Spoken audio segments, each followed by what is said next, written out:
With E3 just around the corner, we discuss how should video game companies advertise to their audience.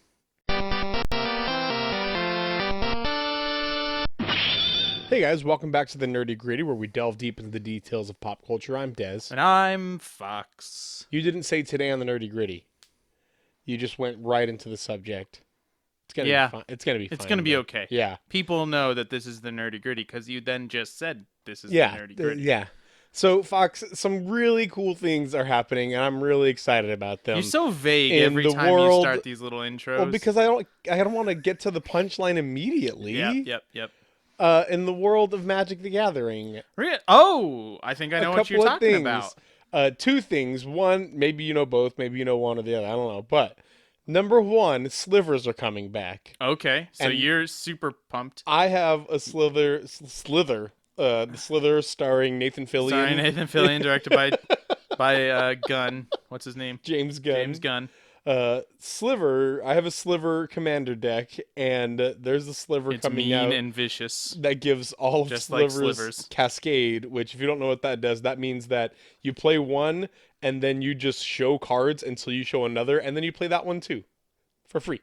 And it's gonna be real nice, and I'm real excited about it. This is exactly why I'm really excited about Keyforge.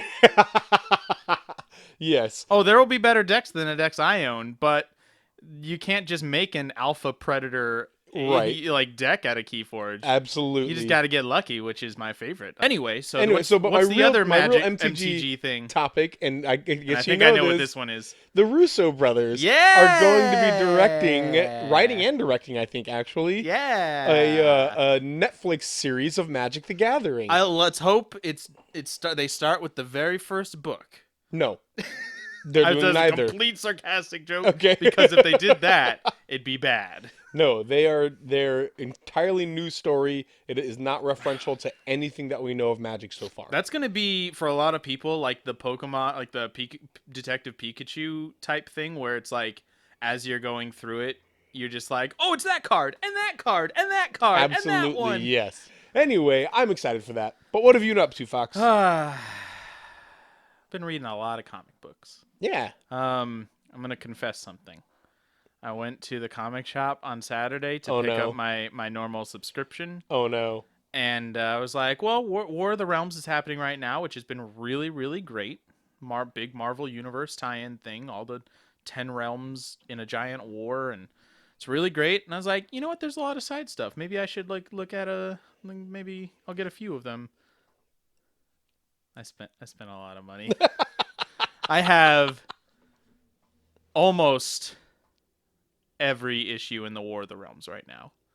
How many issues? Like, you also have every issue in Heroes in Crisis right now. Well, yeah, that's 9. And there are 9 of them. There's 9 of them, and that started maybe a year ago. Right. So that's my point. How many issues are there in the War of the Realms right started now? in May or April. One of those. 30. Okay. 35. That's a lot, but not as much No. No. Okay. I don't have everything yet, and I will, but I love it. I'm going to keep going here. I just brought it to you so you can read it, but Heroes in Crisis finished a couple weeks ago, and Don't I you read the dare whole spoil thing it. this morning. I'm not going to spoil it. Good. I will tell you my opinion on it. Okay. I was pretty disappointed. Oh, okay. I thought it set up something very interesting, very poignant, very current without feeling exploitative. Right. And it didn't get exploitative. It didn't get like, okay, get out, we see we get it. It just kind of let it down. Like, it didn't really go anywhere with it. How many dozens of movies have you watched? Didn't this time, actually. So I was able to be on my feet a little bit more this week. Yeah, that's true. And then I also got my laptop back. And so what I've been doing a lot of is playing Slay the Spire.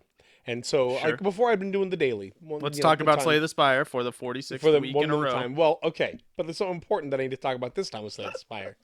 Okay. I've just been doing the daily, but now that I've done the daily, but I want to play again because I'm sitting around doing nothing in my house. I've just been doing, like, the basic runs, and I found out that that's how you get to the end game content. I had no idea. And because before there wasn't really end game content, now there is. And so You get to the top of the spire, and then if you have beaten it with all 3 characters, which I did, and then if you ascend with a character and meet some requirements in which you're getting keys, if you get the 3 keys, All right. and then you beat it, then there's a mini boss, and then there's the heart, and it's supposed to be like this impossible thing. And I got there once, and I died pretty fast. But I did watch 5 movies. Okay. Monsters University. Okay.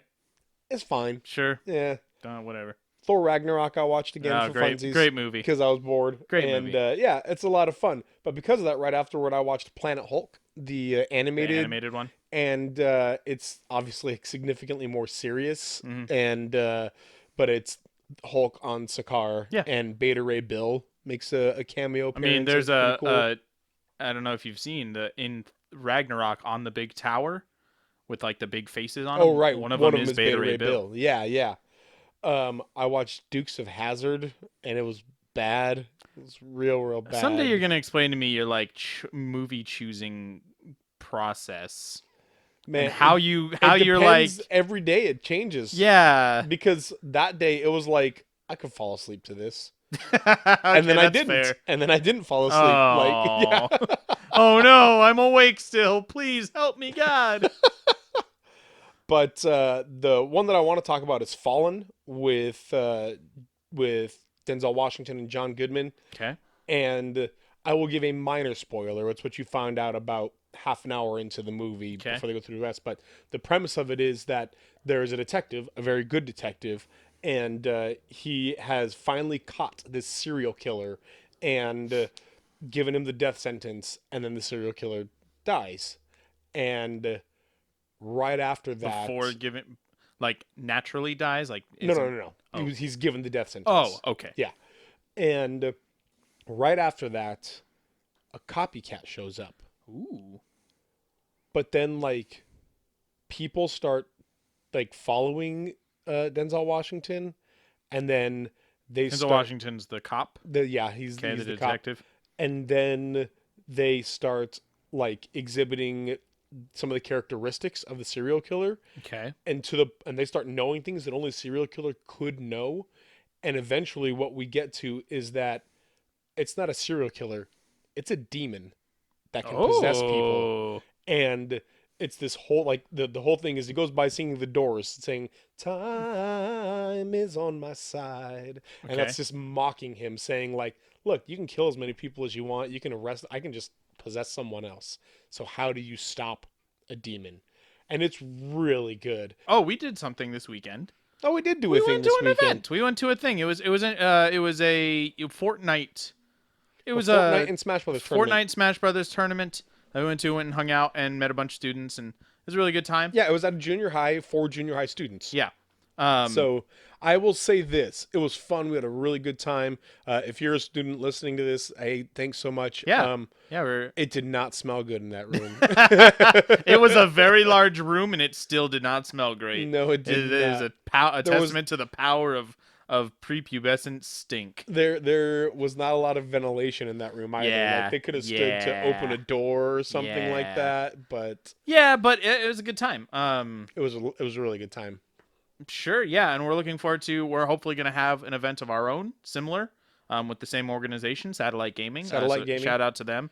Yeah, check them out on Twitch. So yeah, definitely keep track of that. We're this is still speculative, so we don't have details, but if it happens, we'll make sure everybody knows here. Yep. We'll spread the word as much as we can, but hopefully we'll have some kind of gaming tournament coming up soon. That'd be awesome. So stay tuned. Yep. But that's all I've got. It was not a whole lot this week for me. I mean, I'm in between games right now. Well, I've been playing Persona 5, but I'm only a couple hours in, and so that's all I've got. All right. Well, then maybe we should get down to the nerdy gritty already. We haven't droned on for 40 minutes. Okay, wait. Hold on. Is this legal? No, I can. Nope. We don't need to force it. Oh no. Yes, let us get down unto the nerdy gritty. But first, we want to let you guys know that what you just listened to, if you're hearing this at all, you cut this part out for the shortened version, right? This whole middle section, the ad. No. You leave this part in? Oh, okay. Yeah, Well, for the short version, yes. For the long version, for the director's cut, I take it out oh, right. That's what I mean. because there are Yes. supporters. Yes, that's what I Yes. mean. Okay.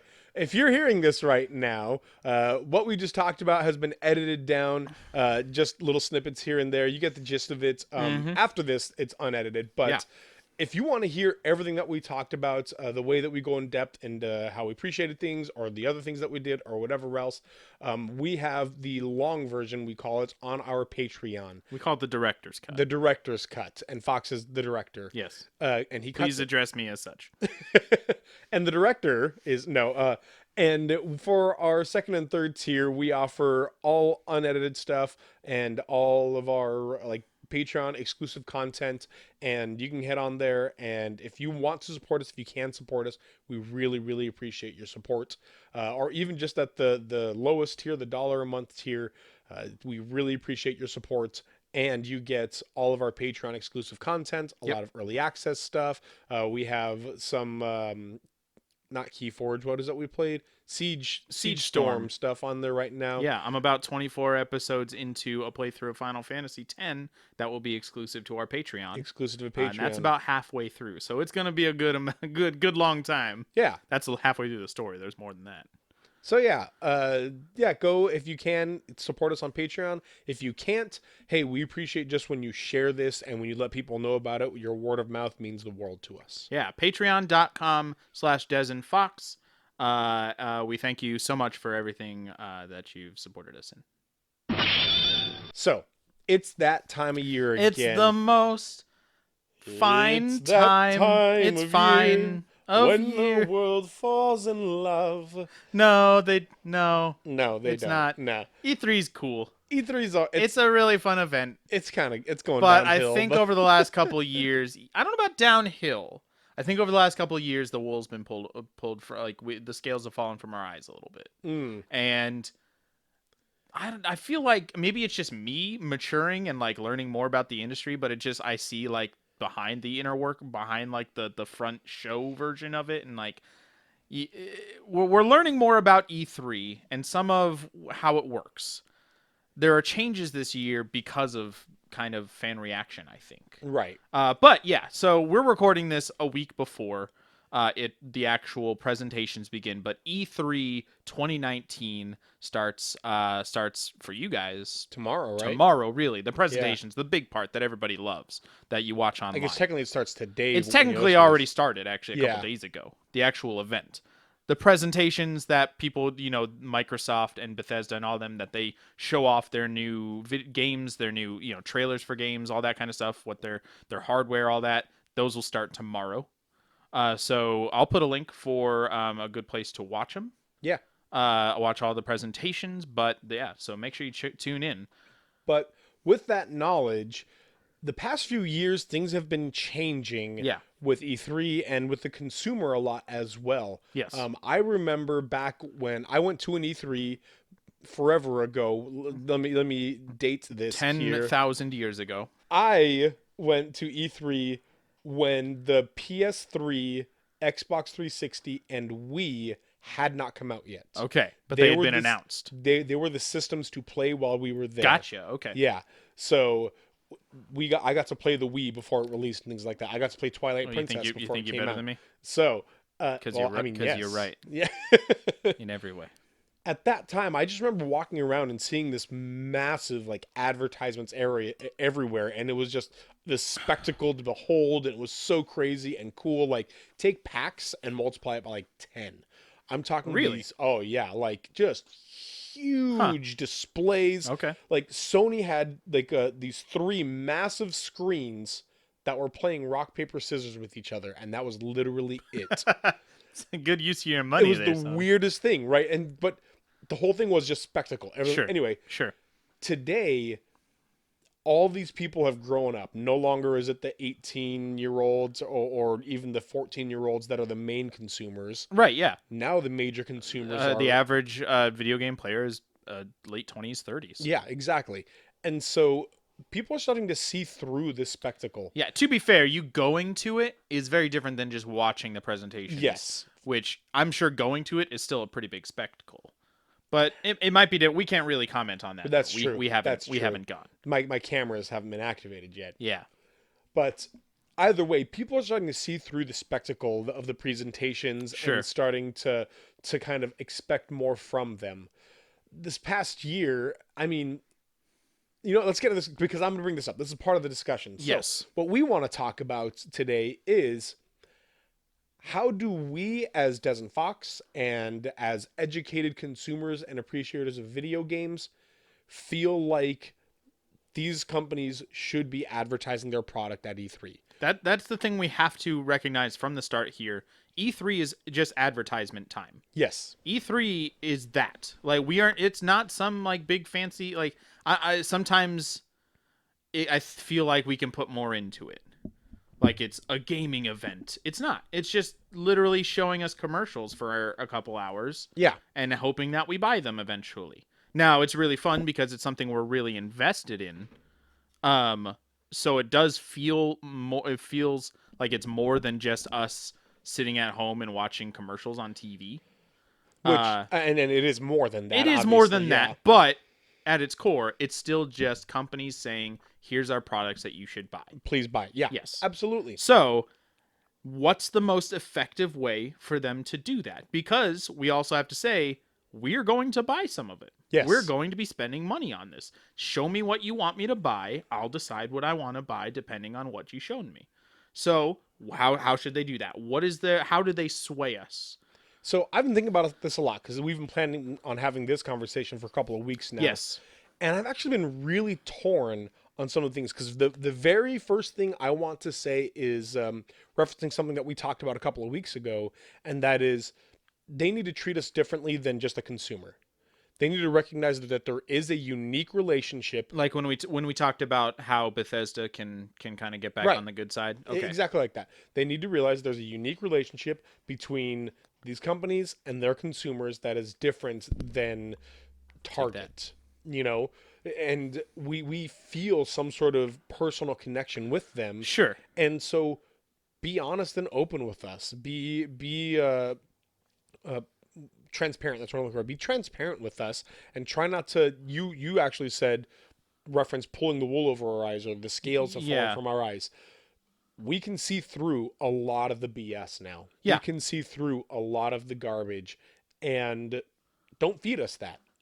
I want to say that. I really, really want to say that. Okay. But how many people freaked out with the Elder Scrolls logo last year? How many people had a big celebration for Metroid Prime 4 logo? Yeah, literally. Or even that was 2 years ago. 2 wasn't years it? ago. Or maybe it was last year. I don't know. Whatever it was it last was, year when it was Nintendo a literally logo. said, "Hey, we're working on a Pokemon game," and people And it was literally like, said, "What?" "Nintendo won," and everybody knew that already. But Yes. the actual You're evidence Nintendo. of it, You should always be working on a Pokemon game. and you always will be forever Yes. until the world ends. So saying that is just like a, hey, you know this already, but we're doing this. Right. And so I want to say just be transparent and honest with us, but at the same time, there are some things that they can leverage that will work. They'll work. Well, no. See, to me, I'm okay with those little things. As long as they're not like made up to be more than what it is. Showing just a logo for Metroid, that's fine. It's not like I don't want them to give me a 5-minute thing about a Metroid logo or like, hey everybody, we've been working on something really big and we just want, give me a speech about a logo. Like if you're gonna if it's a 5-second thing, here's a logo, sure, because I think that actually does show that they recognize what we like. They themselves, the people making these games, are also gamers. Like, they are not out there like, let's see. Well, the sales numbers on the last Metroid Prime were pretty good, so I guess we'll make another one. That's true for executives, most likely. But also, the people making these games are saying, we love Metroid Prime. Let's make another one. People are going to be freaking pumped about this, and we want to let them know, hey, we're on your side. We got this in development.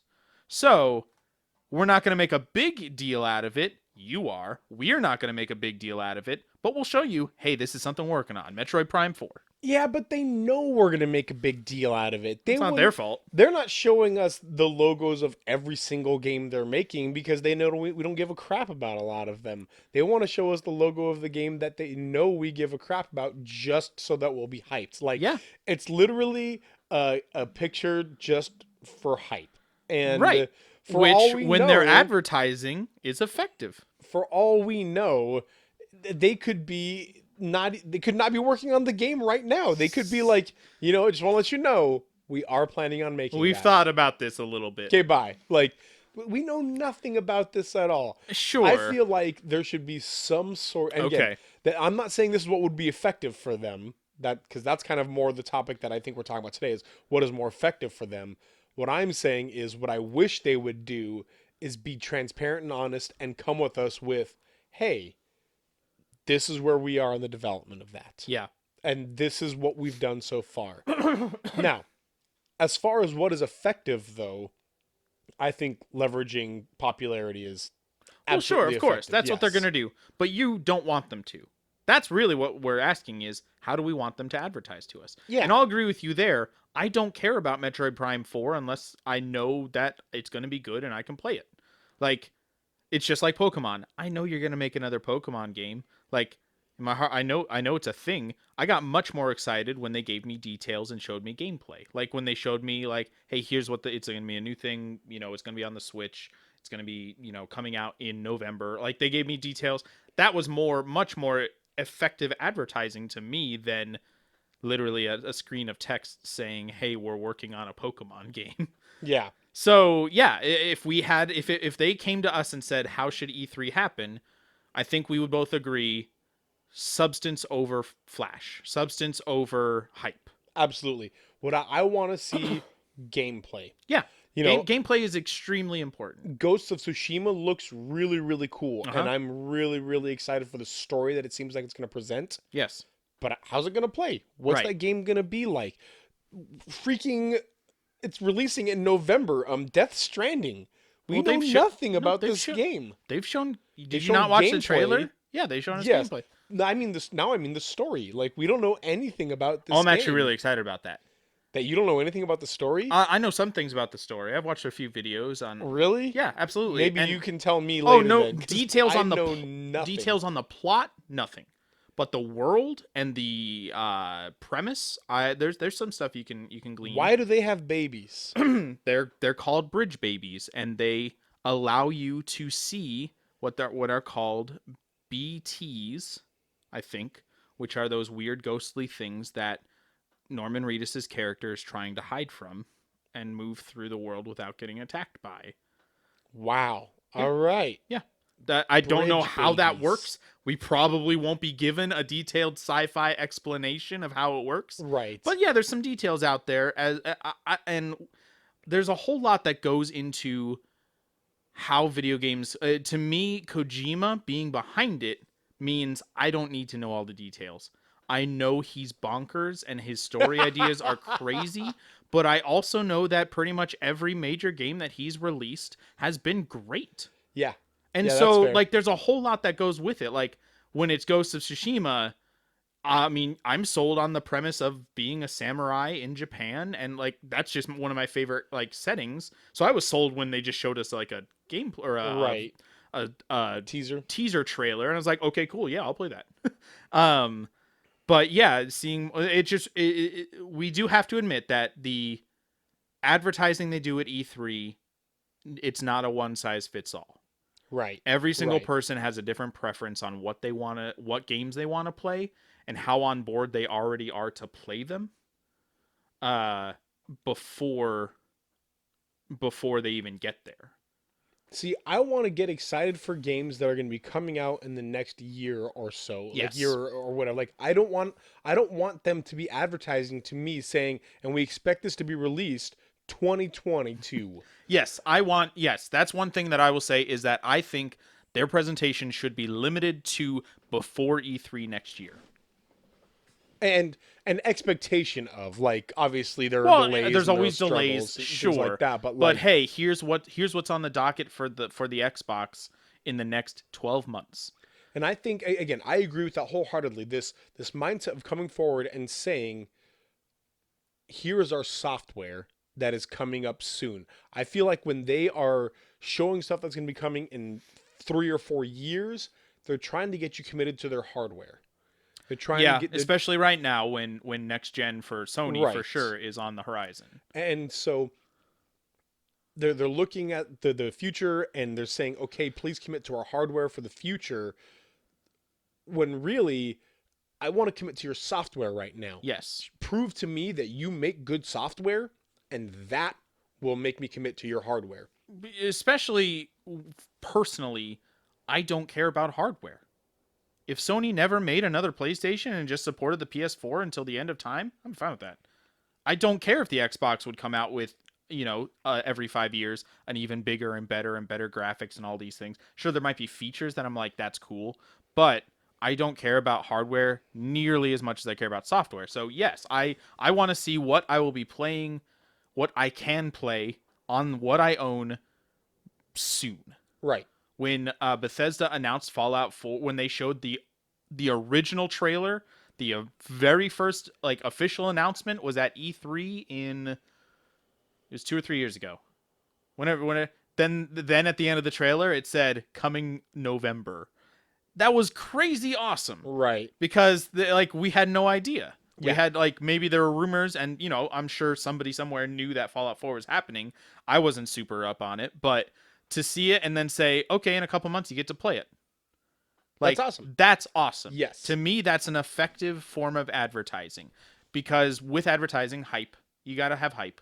But it also, in that trailer, had gameplay and story elements and all these things that you care about in a game. Right. It showed you what you're going to be doing in a couple months. I thought that was one of the best E3 announcements ever made. Because it was concrete. And it just goes to show, especially with the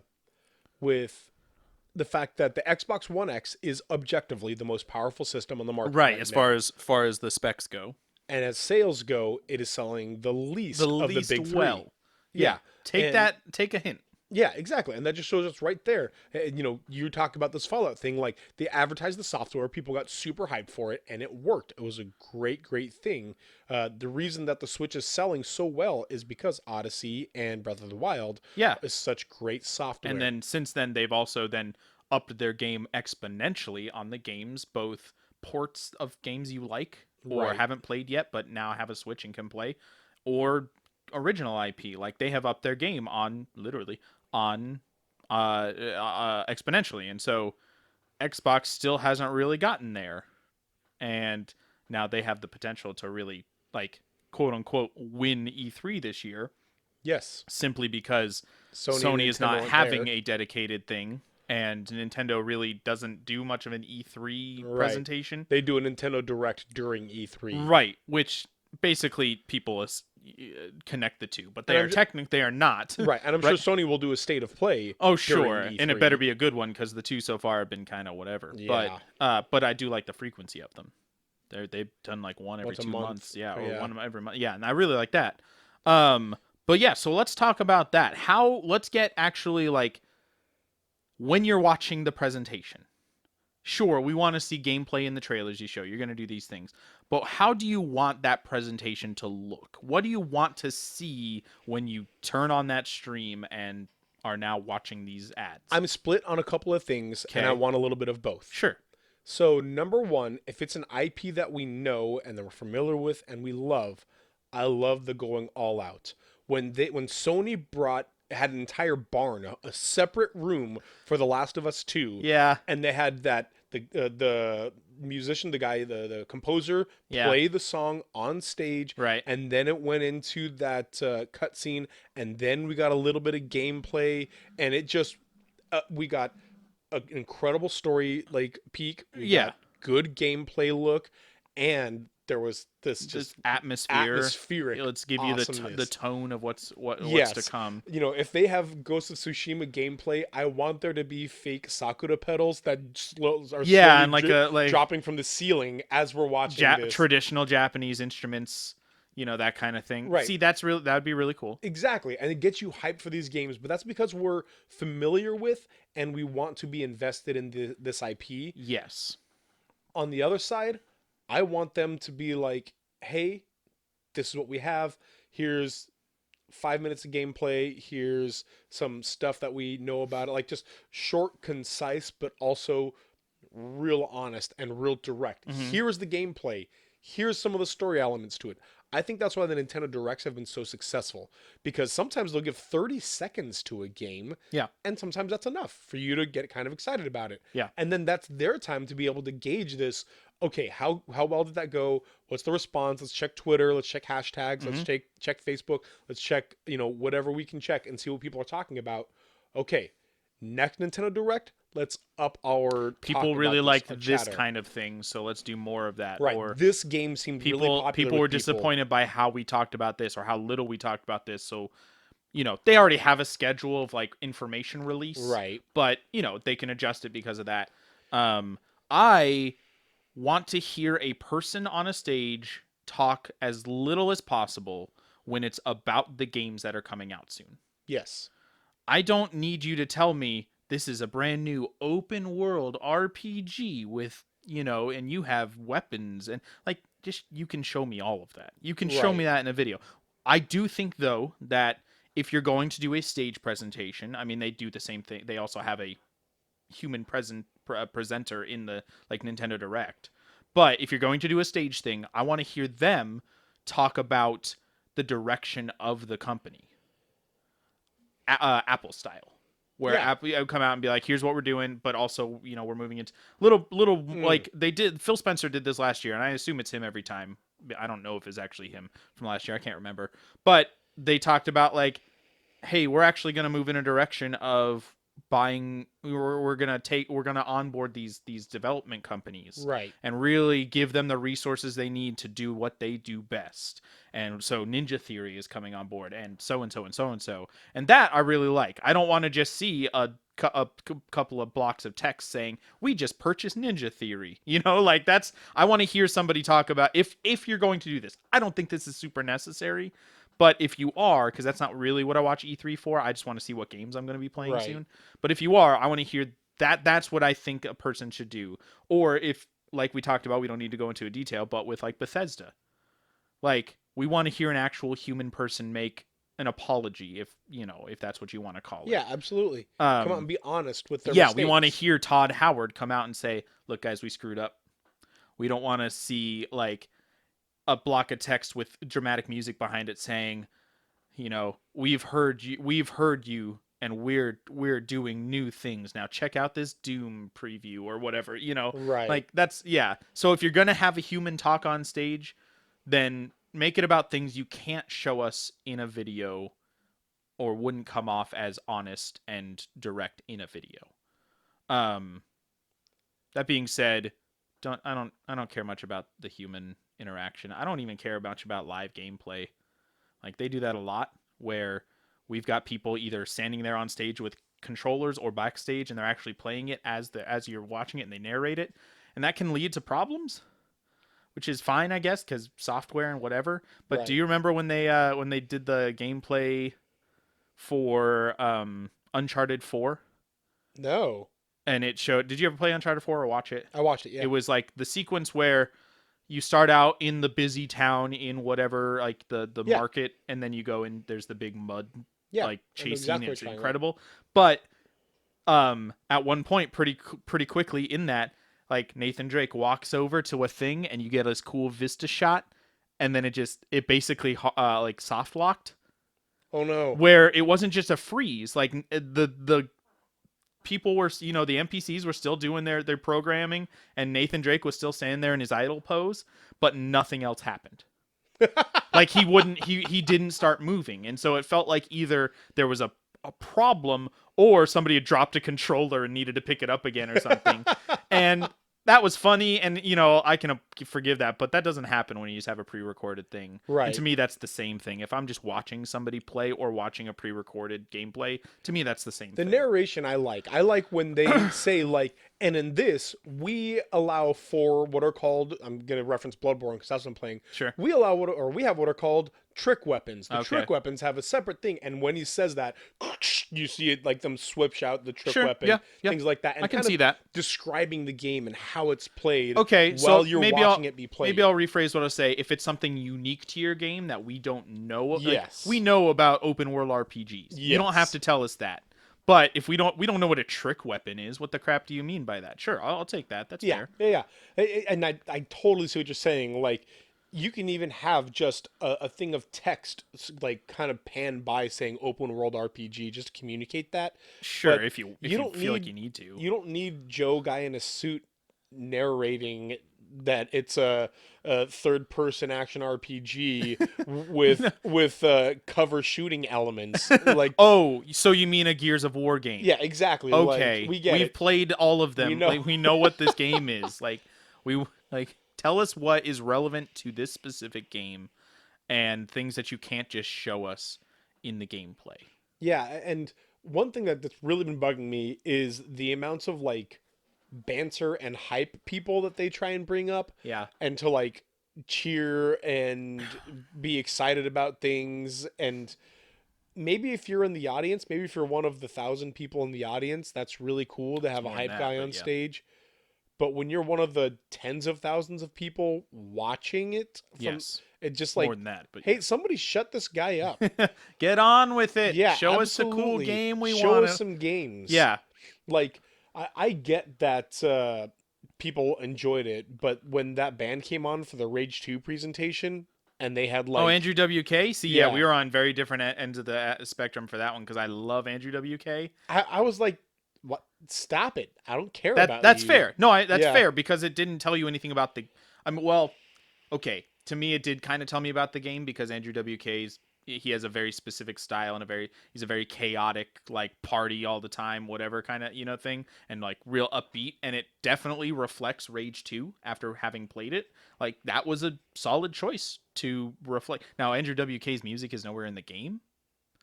It was just in a trailer and at the thing, which I found to be strange. But it, as far as I know, it's nowhere in the game. It might be on a radio in some part of the game, the world that I haven't found. But But I mean, like, Vampire Bloodlines is coming out. yeah, The Masquerade sequel, 2. Masquerade, yeah. And let's say that they have, I don't know, Amy Lee do a thing. That's the perfect one. in my brain. That would be freaking perfect.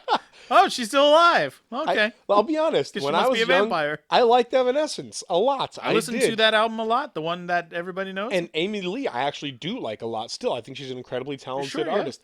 I don't want to see Vampire Bloodlines, like, or Masquerade or whatever, like, pictures panning while she sings on stage.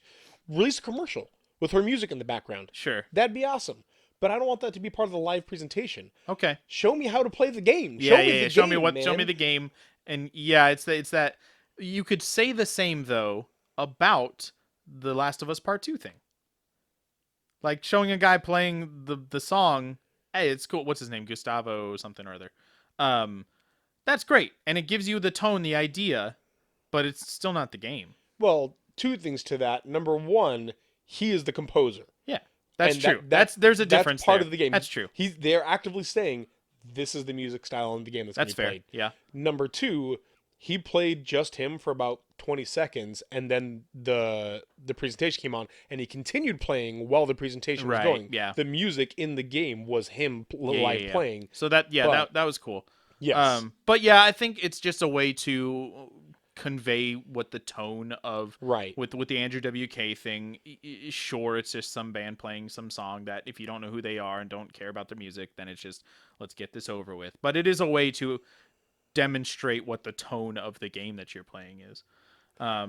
But yeah, I'd say that's mostly for the people in the audience at the thing. Right. Yeah. And that's another thing that I want to say is I get that the people in the audience are going to be, a lot of them are journalists. A lot of them are like corporate people. There's a good chance they've paid to be there or are very responsible for sales of your game. Right. And so therefore they are gonna want, or at least hope to receive, some sort of spectacle and show or whatever Sure, else. yeah. But the vast majority of They people are that you're not there. advertising to, yeah, they're not even there. Yeah. And so recognize the fact that you can schmooze these people off camera. You can give them spectacle off camera. Sure. You can hand them a ticket to the Andrew WK concert after the presentation or something like that. You can do something where we, as the people outside, don't have to see this. Like, remember that your biggest advertisement is online.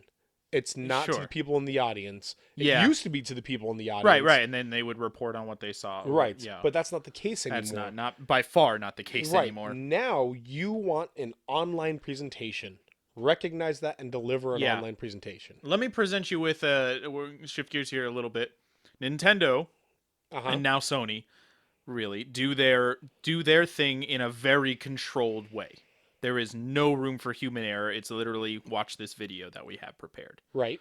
Would you prefer an E3 that would, because of it, largely be online? Because it'd be strange just to get people into a big room to watch a pre-recorded video. Would you prefer that if all of the companies, if that was just how E3 was done? It's a online streaming event. They still have their in-person stuff for people to go and do demos. Would you prefer that over how it is now, where it's still mostly live performances? I would prefer something in the middle, and here's what I would say. I would prefer the big presentations to be that. Okay.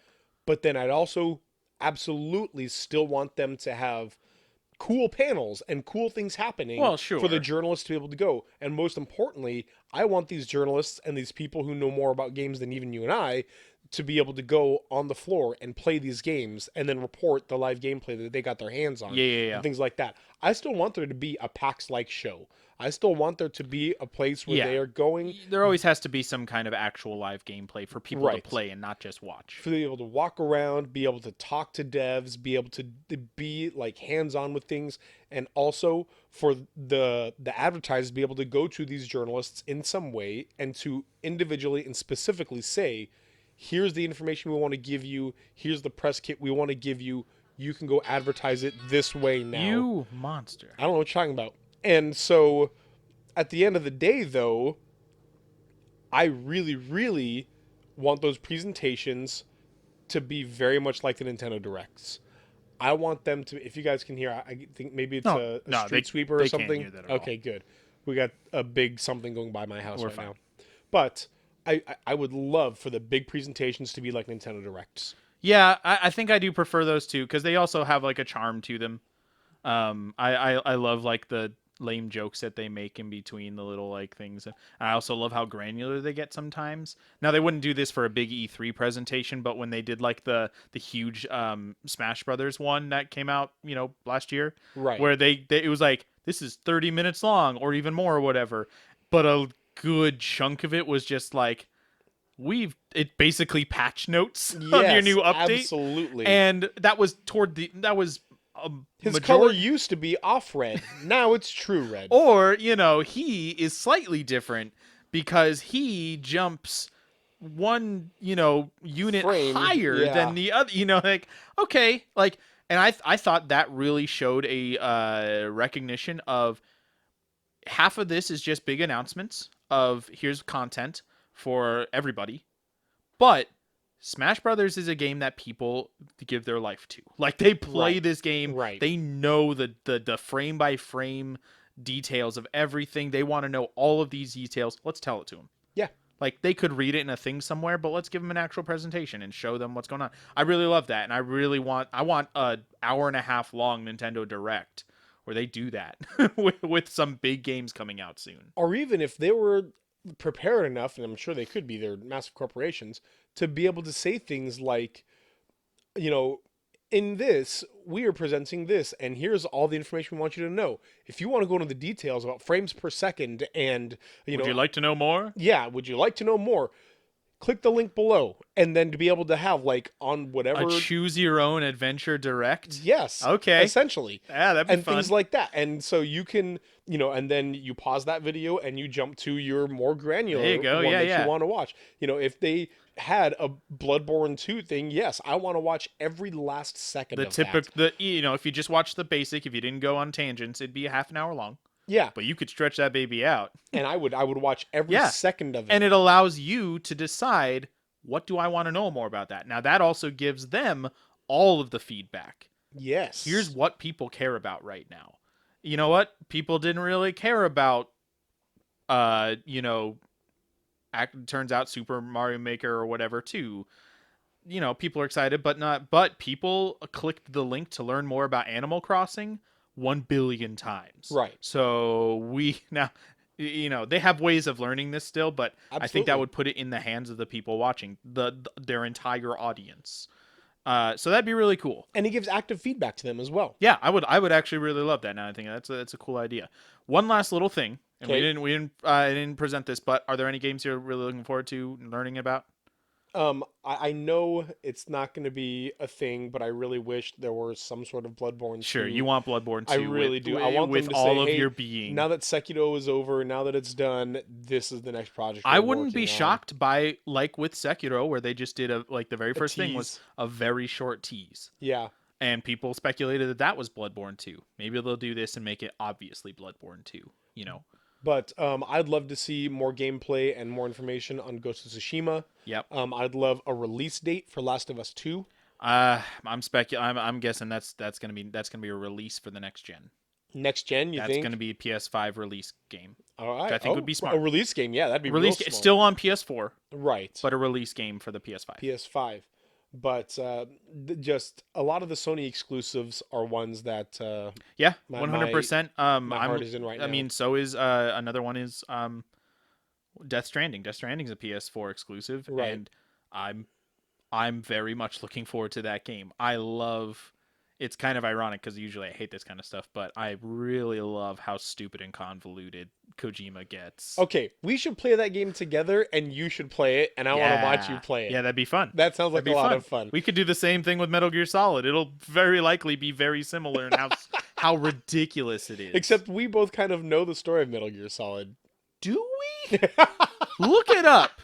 It's got longer explanations than Kingdom Hearts, my friend. Oh, I'm sure. I think Kingdom Hearts would be. Kingdom Hearts is a no. Kingdom Hearts is compared about the to same Metal game. Gear. Yeah, no. Metal Gear's story is bonkers. No, what I mean Just is, as many clones, my friend. What I mean is Even more. More, yes.